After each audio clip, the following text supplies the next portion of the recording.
तो क्या लग रहा है आपकी बार? अपना कोशिश कर रहा हूँ।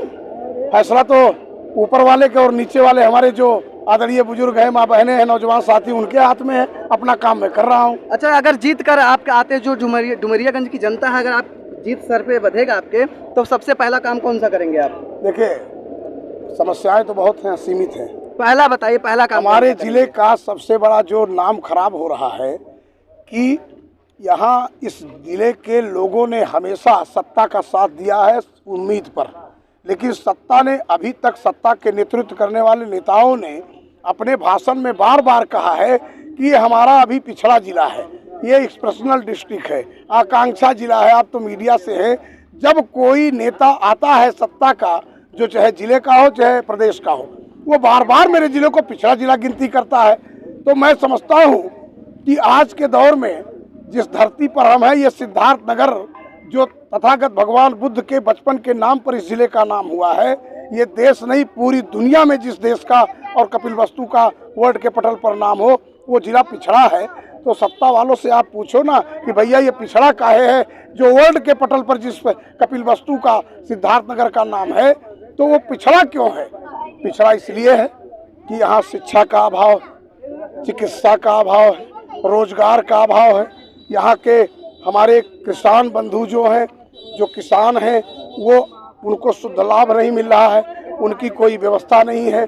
महंगाई जोरों पर जा रही है, जीएसटी से कमर टूट रही है और हालात इतने खराब हो चुके हैं कि रोजगार के दृष्टिकोण से इस देश का सबसे बड़ा मजबूत स्तंभ होता है नौजवान, और उस नौजवान की कमर टूट रही है जो बेरोजगार होकर सड़कों पर। क्या लग रहा है सिद्धार्थ नगर में आप कल कारखाना लगवाएंगे युवाओं के लिए? देखिए, मैं तो लड़ने वाला आदमी हूँ।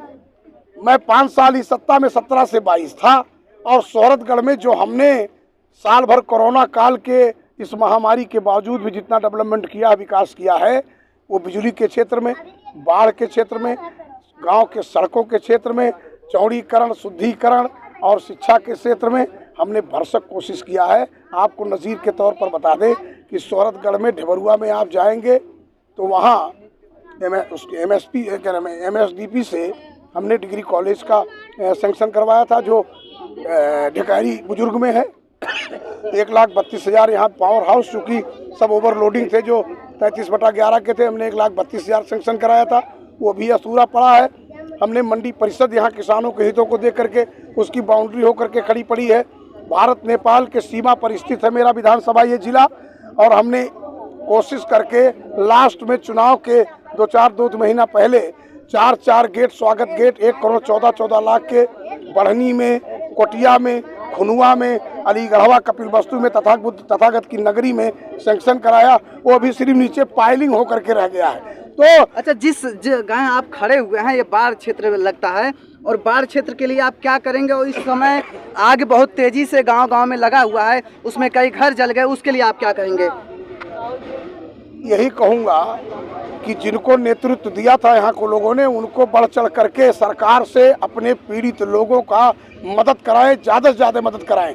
अगर 1 रुपया नुकसान हुआ है तो 10 रुपया उनको मिलना चाहिए, क्योंकि ये किसानों का जो गेहूं नुकसान हुआ, मकान नुकसान हुआ, उसमें कई गुना अपनी मेहनत मजदूरी खर्च करके तब तैयार कर पाए थे। कुछ लोग काट नहीं पाए, कुछ लोग का घर जल गया। तो ये तो जो पद पर हैं, सरकार है, उसको चाहिए ना कि किसानों का 1 के बजाय 10 गुना उनका मैं फायदा पहुंचाऊं। अगर मैं होता, मेरे हाथ में ताकत होती, तो हमारे समय में भी होता रहा है। आसरागाह बना दिया है बड़ी बड़ी पार्टियों ने, जो बाहरी को भेज रहे हैं ना। तो अब की बार सिद्धार्थ नगर की आवाम ने कहा है, एक नारा दिया है जो हम सीख लिए हैं, हमको बता रहे हैं कि अपनी माटी अपना बेटा, नहीं चाहिए बाहरी नेता। इसीलिए अब की बार हमारे बूढ़े बुजुर्ग, माँ बहनें, नौजवान, बच्चे, रामगढ़वा गांव पे हम लोग हैं, और गांव यहाँ से 1 किलोमीटर दूरी पर है, और सड़क पर, चौराहे पर हमें चांद करके स्नेह देने के लिए, आशीर्वाद देने के लिए आपके सामने सड़क पर खड़े हैं ना, कि मैं आ रहा हूँ। लगभग 2 घंटे से इंतजारी कर रहे हैं। तो मैं ऋणी हूँ, सोहरतगढ़ का नहीं, मैं पूरे जनपद सिद्धार्थ नगर का ऋणी हूँ। और सोहरतगढ़ का ऋणी इसलिए और हूँ क्योंकि मैं यहाँ सेवा दे चुका हूँ, लोगों ने मुझे आशीर्वाद दिया।